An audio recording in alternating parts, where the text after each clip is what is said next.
Mag-i-install tayo ng Linux Mint sa isang bagong computer. So, una natin gagawin is magda-download tayo ng Rufus. So, itong Rufus is ginagamit siya para mag-create ng bootable CD o USB na siyang gagamitin mo para ilagay sa computer mo tapos mag-boot up yung gusto mong OS. So, after ng Rufus, magda-download tayo ng Linux Mint. Ito yung pinaka-OS natin gagamitin. So, libre ito kumpara sa Windows 11 o 10, so kaya ito yung gusto kong gamitin. So, download tayo from isa sa kanyang mga mirrors sa Calgary. So, once na download mo to, kailangan mong ilabas yung flash disk mong bago or flash disk mong blank, then ilagay mo sa USB ng computer mo. Then, i-open mo ang Rufus. Once na open mo na si Rufus, click mo lang yung select.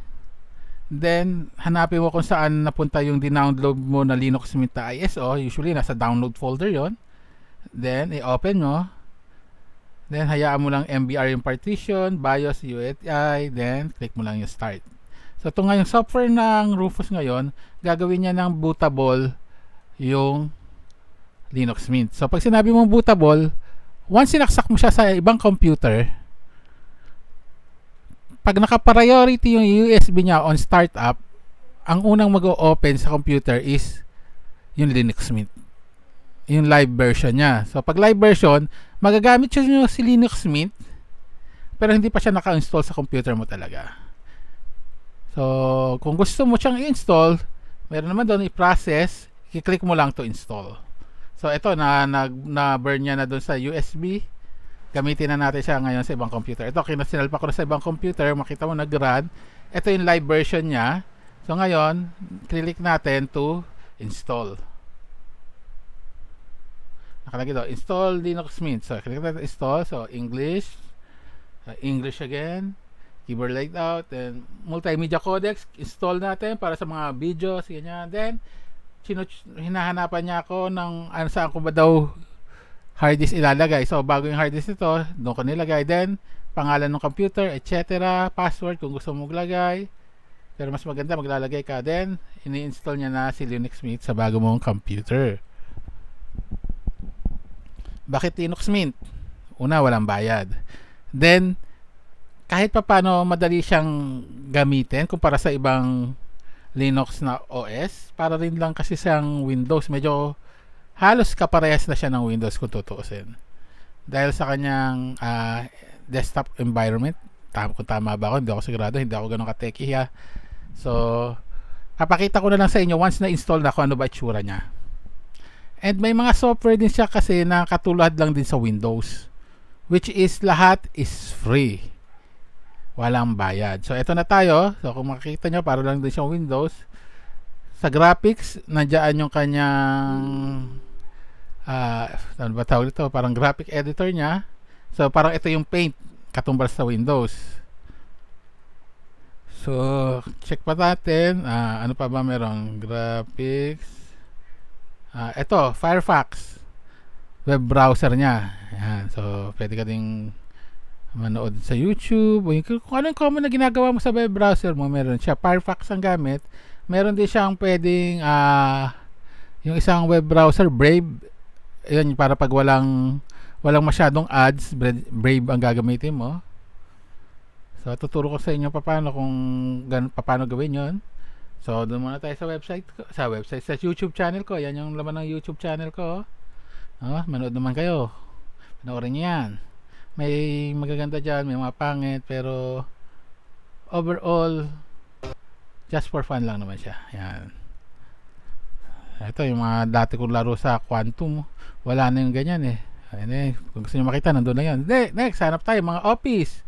Yung mga Office, meron tayo ditong calculator, ay LibreOffice Calc. Parang calculator, pero ito yung katumbas ng Excel. Ayan. So may mga formula din siya katulad ng Excel. So, hindi nga lang ako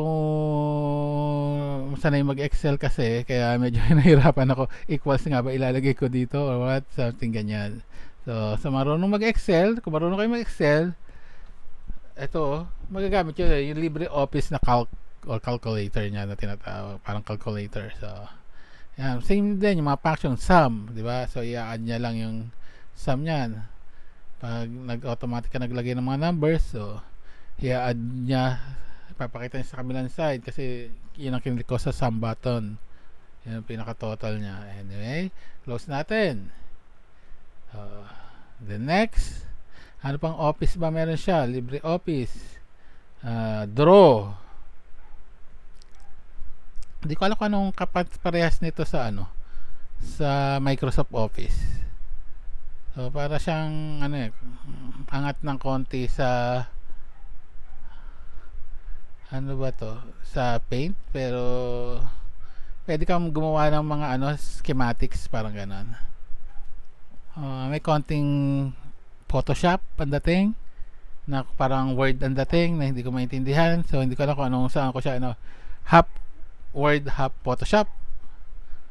So another item pa doon sa Office Libre is yung Impress. So ito is more on PowerPoint. So actually pag may file ka na PowerPoint o mga Word, Excel, pwede mo din buksan dito. Mabubuksan mo.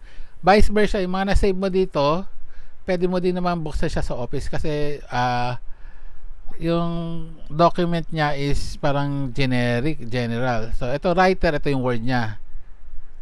Microsoft Office Word naman. Ito yung katumbas niya sa LibreOffice is yung LibreOffice Writer.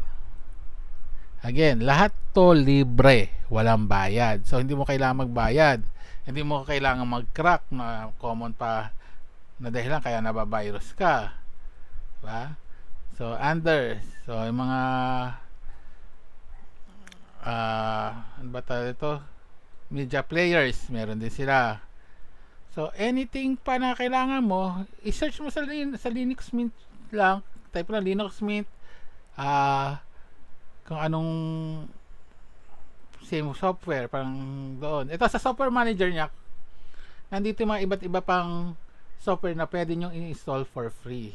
Audacity, meron dito Audacity sa Windows, meron din sa Linux. So minsan ganoon naman may mga software, lalo na yung mga freeware, merong Linux version, merong Windows version. So Audacity meron. So click ka lang, i-install niya na. Okay na, mararan mo na siya. So salpak mo na yung mic mo, kung ano man, then magsalita ka, mare-record ng Audacity, then save mo. So ganyan. Sa Windows, ganyan din ang function niya. Kung gusto mo ng video editing, may Kdenlive siya kung di ako nagkakabali. I'm not sure kung DaVinci Resolve kaya sa kanya, pero meron. Brave, ito yung sinasabi ko, another web browser na pwede nyo gamitin. So ito para konti lang yung ads sa mga pinapanood nyo, gamitin nyo to. And then ano pa ba meron after ng Brave?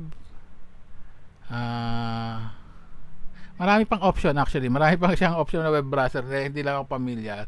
So doon lang ako sa mga familiar ko. Kung gusto niyo i-try, pwede naman.